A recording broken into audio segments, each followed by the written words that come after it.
Assalamualaikum warahmatullahi wabarakatuh. Rahayu, rahayu, rahayu. Kembali lagi di channel Nasihat Kehidupan Misteri. Pada video kali ini kami akan membahas tentang misteri Sabdo Palon Nage Janji. Tahun 2023 Indonesia harus waspada. Pasalnya ramalan Jayabaya mengungkap bahwa tahun 2023 adalah tahun datangnya Sabdo Palon Nage Janji.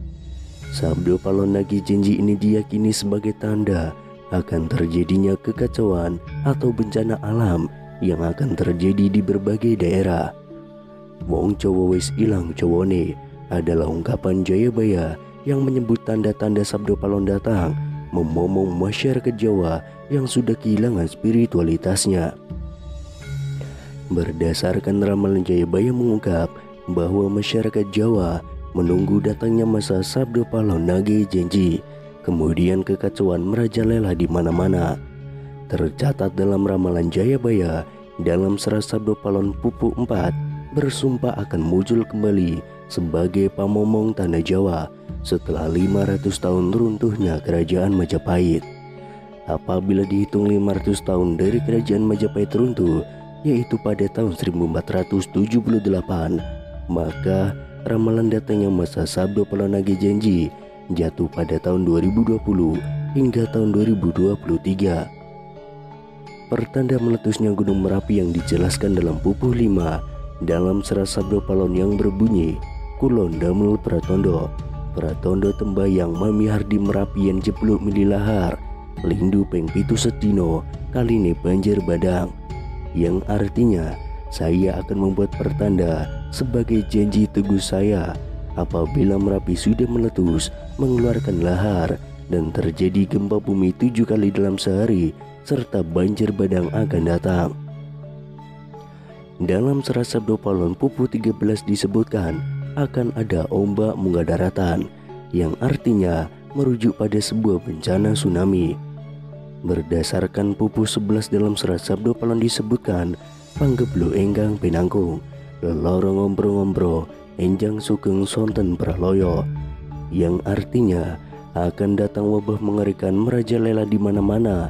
Paginya orang-orang masih hidup, sorenya banyak yang mati.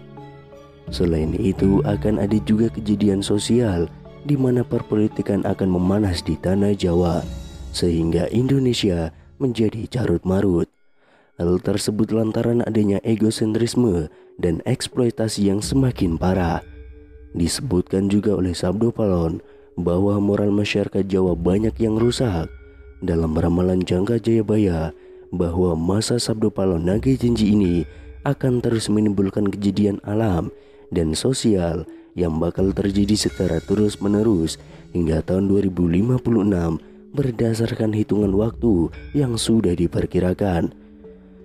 Tidak hanya tentang wilayah Pulau Jawa yang disebutkan oleh Sabdo Palon dalam ramalan jangka Jayabaya, tapi masa Sabdo Palon meliputi satu Nusantara atau satu Indonesia. Itu artinya dari Sabang sampai Merauke diramalkan sama-sama akan mengalami kejadian bencana alam dan sosial yang sama. Datangnya rentetan peristiwa tersebut akan terjadi secara beruntun atau silih berganti dan tidak menentu. Perlu diketahui, Sabdo Palon merupakan tokoh legendaris, pandito, penasihat kerajaan Majapahit, penguasa terakhir yang beragama Buddha dari kerajaan Majapahit di Pulau Jawa. Beberapa ramalan Jayabaya terbukti pada beberapa dekade terakhir. Namun sebagai masyarakat, kita tetap berdoa dan berikhtiar agar Indonesia selalu aman dan damai tanpa ada bencana di tahun 2023. Sabdo Palon Nage Janji ini berawal saat Pulau Jawa dikenal angker pada zaman dahulu, hingga Syekh Subakir yang diutus untuk menyebarkan agama Islam harus menghadapi tantangan hingga membuat perjanjian Sabdo Palon dengan roh halus penguasa wilayah, yakni Ki Semar Badranaya. Perjanjian Sabdo Palon itu dibuat sebagai kesepakatan antara Syekh Subakir yang datang menyebarkan agama Islam ke Pulau Jawa yang terkenal angker dengan roh halus penguasa wilayah, yakni Ki Semar Badranaya.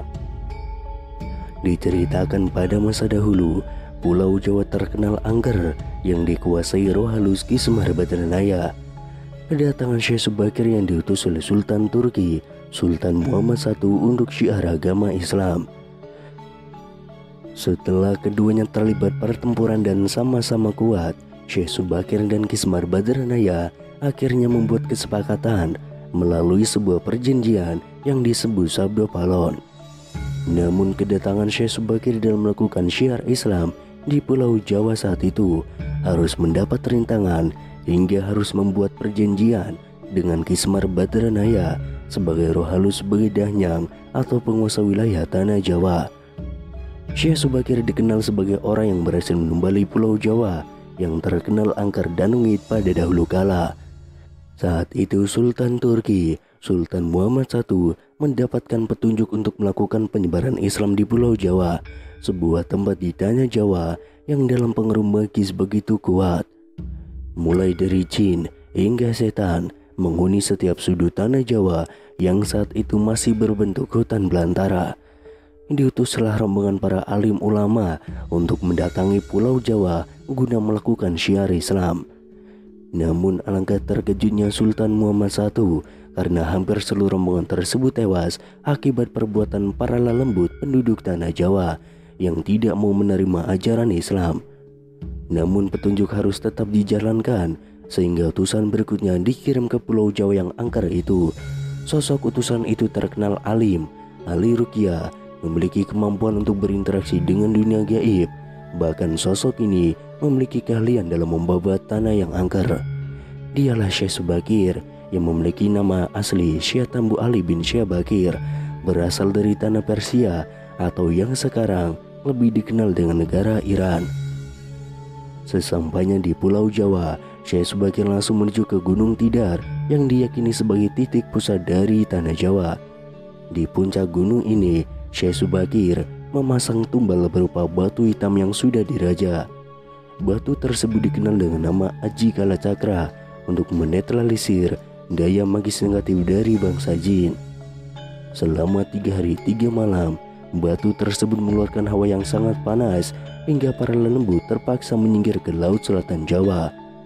Kejadian itu kemudian mengusik ketenangan Ki Semar Badranaya, sang danyang tanah Jawa yang selama ribuan tahun khusyuk bertapa.